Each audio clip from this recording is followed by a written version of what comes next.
Hello दोस्तों, तो कैसे हैं आप सभी। मैं उम्मीद करता हूं कि आप सब लोग अच्छे होंगे। Good evening, Ram Ram. तो चलिए शुरू करते हैं आज क्लास को। जैसा कि आपको मैंने पिछली में बताया भी था 1-2 दिन पहले कि जब 9 दिसंबर की रात को चीन ने भारत के एक एरिया है तवांग, जो कि कहाँ पड़ता है, अरुणाचल प्रदेश में पड़ता है, जहाँ पर चीन ने क्या किया था, घुसपैठ की कोशिश की थी। चीन के कुछ चमगादड़ थे जो कि रास्ता भटक गए थे 300 से 600, जिनको भारतीय शेरों ने क्या किया, ठिकाने लगा दिए, यानी कि उनका रास्ता उन्हें बता दिया कि भैया कहाँ है तुम्हारा रास्ता, भारतीय सीमा के उस पार, यानी कि तुम्हारी सीमा। ये विवाद क्या है कि बार बार चीन घुसपैठ की कोशिश करता है। आपके मन में बार बार आ रहा हो कि रीजन क्या है कि बार बार होता है कि चीन किसी न किसी देश, कभी वो ताइवान में कहता कि ताइवान हमारा, कभी कहता भूटान, कभी कहता तिब्बत हमारा, कभी कहता लद्दाख हमारा, कभी कहता है अरुणाचल प्रदेश हमारा। ये रीजन क्या है।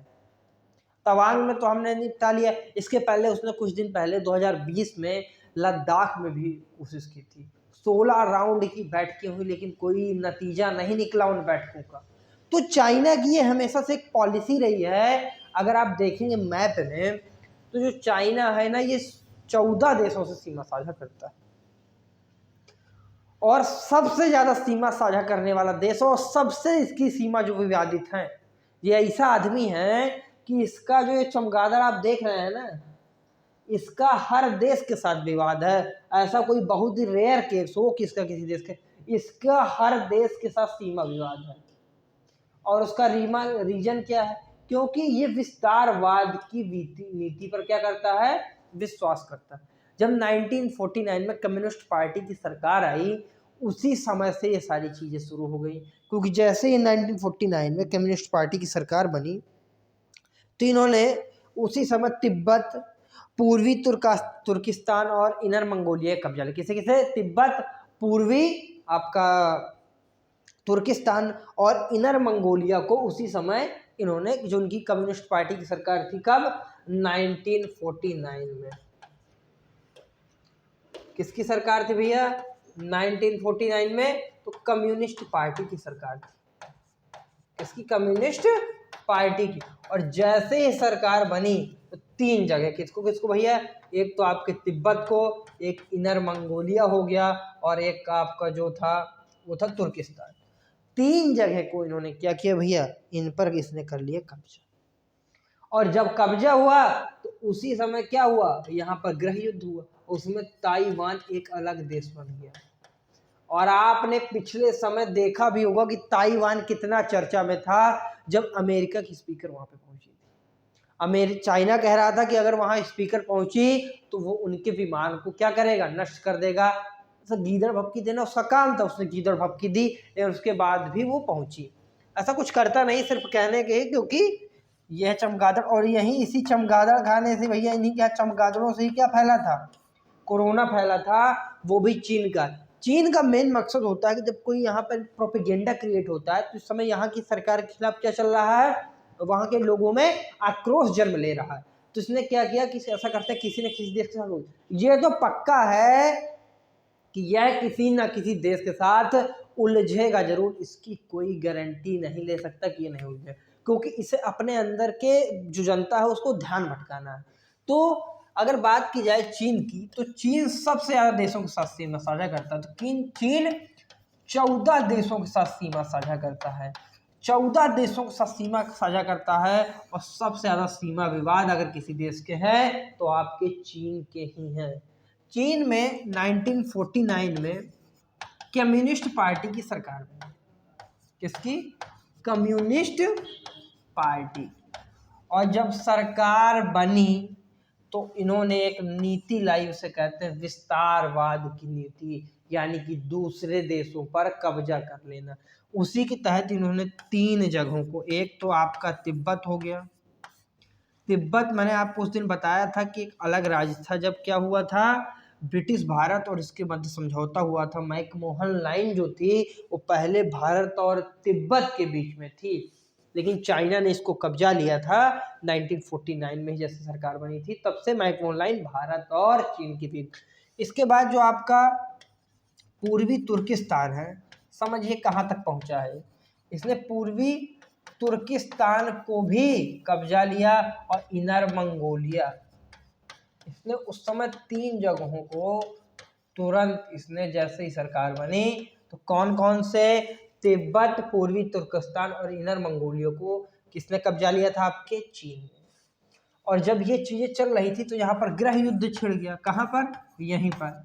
और इस गृह युद्ध में क्या हुआ, इसका परिणाम ये निकला कि ताइवान स्वतंत्र हो गया। और इसी चीज का वो विवाद भी था जब वो पहुंची थी, तो चाइना का मानना है कि ताइवान उसका हिस्सा है। किसका हिस्सा है, चीन का। तो कोई और देश उसकी आंतरिक सीमा में उल्लंघन और दखलंदाजी करने की कोशिश न की, इसीलिए वो हमेशा से इसका विरोध करता रहा है कि कोई भी नेता वहां न पहुंचे। और चाइना यही नहीं रुका, उसने हांगकांग को, ये जो मैं आपको बात बता रहा था, इसने हांगकांग को भी 1977 में कब्जा लिया, और 1997 में, और 1999 में इसने एक देश और कब्जा है जिसका नाम था मकाऊ।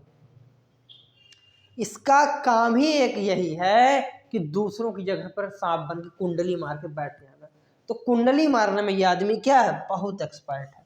तो एक इसने अधिग्रहण किया 1997 में, किस पे, हांगकांग को। और इस समय हांगकांग में बहुत ज़्यादा विरोध प्रदर्शन भी हुए, क्योंकि चाइना तो इसे अपना कहता है, क्योंकि चाइना का तो कब्जा ही। अब यहाँ पर स्वतंत्रता की क्या लालच जग रही है, लेकिन चाइना कहता है कोई और इस देश का विरोध भी ना करे, हम चाहे जो करें लेकिन कोई विरोध ना करे। वहाँ की जो मीडिया है ना, जैसे हमारे देश का संविधान, वो जो क्या कहते हैं, गणतंत्र का चौथा स्तंभ क्या है, मीडिया। मीडिया जो दिखाएगी वही तो हम देखेंगे। बट वहाँ क्या है कि मीडिया भी स्वतंत्र नहीं, मीडिया वही दिखाएगी जो सरकार चाहेगी। और 1999 यानी कि 1999 में इसने मकाऊ को भी कब्जा कर दिया। और इसके बावजूद समझिए उसका अभी मन नहीं भर रहा। वो एक नया प्लान, जो कि आपकी हेडिंग में भी देखा, 5 फिंगर प्लान है उसका। कई देश कहते हैं कि 5 फिंगर जो प्लान था उसमें तिब्बत क्या था, एक नॉर्मल हिस्सा था उसका। जो वहाँ का पूरा हिमालय का क्षेत्र है, उस क्षेत्र को, पूर्वी क्षेत्र को पूर्णतः एक कब्जाना चाहता। कौन, आपका चीन हर हाल में इसको कब्जाना चाहता। जब 1962 में युद्ध हुआ तो जब लद्दाख का जो एरिया था, बहुत सारे एरिया चाइना ने कब्जा लिया हमारा 1962 के युद्ध में। और उसे उसने क्या, अक्साई चीन का नाम दिया। उसने कहा ये तो हमारा ही था, लद्दाख भी हमारा है। अरुणाचल प्रदेश की जगह में कुछ इसने जगह कब्जा के रखी, जिसे नेफा के नाम से जानते हैं। वहाँ के लोगों को ये भारत का मानता ही नहीं, कहता हमारे हैं। वहाँ भारत का वीजा भी वैलिड नहीं करता। वहाँ अगर भारत का कोई नेता भी जाता है तो ये उसका भी विरोध करता है। ये कहता है जगह है ही नहीं, उसने कहा ये हमारी जगह है, उसका नाम है नेफा। तो आगे हम लोग डिटेल में पढ़ेंगे। तो चाइना का तो पुरानी पॉलिसी है कि जगह कब्जा कर लो। अगर बात की जाए कि इसने भारत के कितना क्षेत्र पर कब्जा किया हुआ है अभी, तो अगर भारत के लद्दाख वाले क्षेत्र की बात की जाए, किस क्षेत्र की, लद्दाख वाले क्षेत्र की, तो 38 लाख वर्ग किलोमीटर, कितना, 38 लाख वर्ग किलोमीटर एरिया को आपके किसने, आपके चाइना ने इस पे कब्जा किया। वो जो कि क्या है, नाम है, लद्दाख नाम है। और इसी को वो अक्साई चीन कहता है। क्या कहता है वो, अक्साई चीन कहता है। और कहता है कि वो हमारा ही हिस्सा है, जो बाकी बचा हुआ है वो हमने कब्जा करना। मतलब हमारे जैसा शांति प्रिय देश, जिसने आज तक कभी भी किसी देश पर आक्रमण नहीं किया, उसने कब्जा किया हुआ। चलिए ठीक है, सुन लेंगे, ये भी सह लेंगे। और दूसरी बात की जाए तो इसके पास पीओके का पाक ऑक्यूपाइड कश्मीर, यानी कि जो पाकिस्तान ने हमारे देश का कुछ हिस्सा कश्मीर का कब्जा कर लिया था, उसको भी, उसमें भी कुछ हिस्सा, यानी कि कुछ 5180 लाख वर्ग किलोमीटर है, वो किसके पास है, आपके चीन के पास है। तो कितना, 5180 लाख वर्ग किलोमीटर। ये आपके किसके पास है? चीन के पास है। और दिया किसने? तो पाकिस्तान ने आपको चाइना को दे दिया था। अब पाकिस्तान चाइना में एक वो बना रहा, क्या कहते हैं, हाईवे, जिसे उसने नाम भी दिया है चाइना पाकिस्तान कॉरिडोर, ऐसा कुछ करके। तो एक तो नल्ला पाकिस्तान जिसके खुद के बस का तो कुछ है नहीं, और वो इस चीज को समझ नहीं रहा, लोन पे लोन। चाइना की पॉलिसी ही यही रही है कि किसी देश को लोन इतना दे दो कि फिर वो पे बैक ना कर पाए, और जब रीपे नहीं कर पाएगा तो उसके बदले वो उसकी कुछ जगह पर क्या करता है? कब्जा करता है।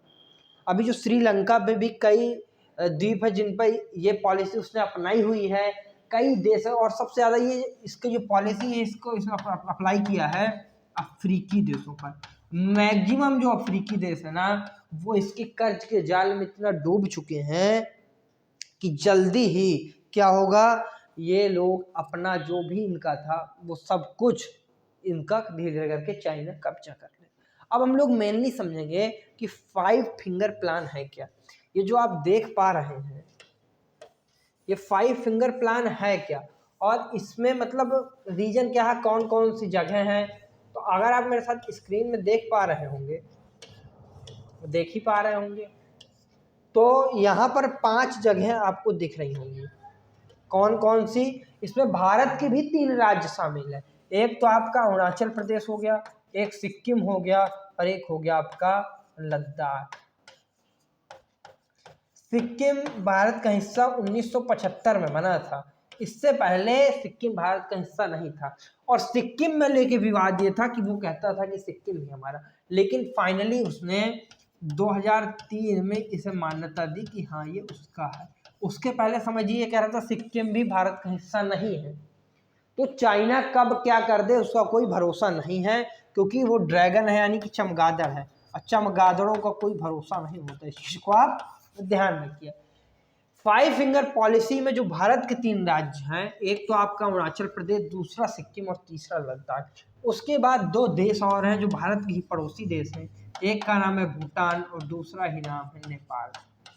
नेपाल में पिछले साल विरोध प्रदर्शन भी बहुत हुआ था चाइना को लेकर, क्योंकि चाइना लगातार इसका मित्र बनने का दावा करता है, लेकिन मित्रता उसने आज तक किसी भी देश से नहीं निभाई।